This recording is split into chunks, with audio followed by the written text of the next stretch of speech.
பொண்ணு விட்ட மாமா தான் பொள்ளங்காட்டு அழகர்சாமின்னு சொல்லி அவர் தான் வந்து அந்த பெரியகுளம் எம்எல்ஏவுக்கு நிற்கிறாரு. நான் திமுகவுக்கு வேலை பார்க்குறேன், மாமாவுக்கு எதிர்த்து. ஆனா அந்த தேர்தலில் அவர் தான் ஜெயிச்சாரு. 62ல மாமா தான் ஜெயிச்சாரு. திமுக தோத்து போச்சு.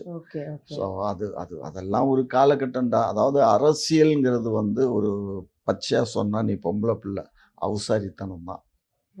அதுல போய் முத்தெடுக்கிற விதம் தான் அது.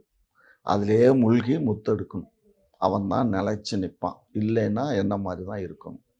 அதுதான் கேட்கிறேன். அப்படி ஒரு விஷயத்துக்கு நீங்க வந்து தள்ளப்பட்டீங்கன்னு சொல்ல முடியாது. நீங்க வந்து விருப்பப்பட்டு வந்தீங்க. அப்போ ஏதாவது ஒரு இடத்துல நமக்கு ஏதாவது ஒரு இடத்துல தோணி இருக்கும்ல, என்ன இது நமக்கு வேண்டாம். நம்ம இதுலேருந்து விலகி இருக்கலாமே. எதுக்கு இவ்வளோ ஒரு அவமானங்கள சந்திச்சுட்டு நமக்கு ஒரு அங்கீகாரமும் கிடைக்கல. இத்தனை வருஷம் நம்ம குழந்தை பருவத்திலேருந்து இப்போ ஒரு ஒரு கிட்டத்தட்ட ஒரு முதுமை பருவத்துக்கும் நீங்க வந்துட்டீங்க. ஒரு அங்கீகாரமே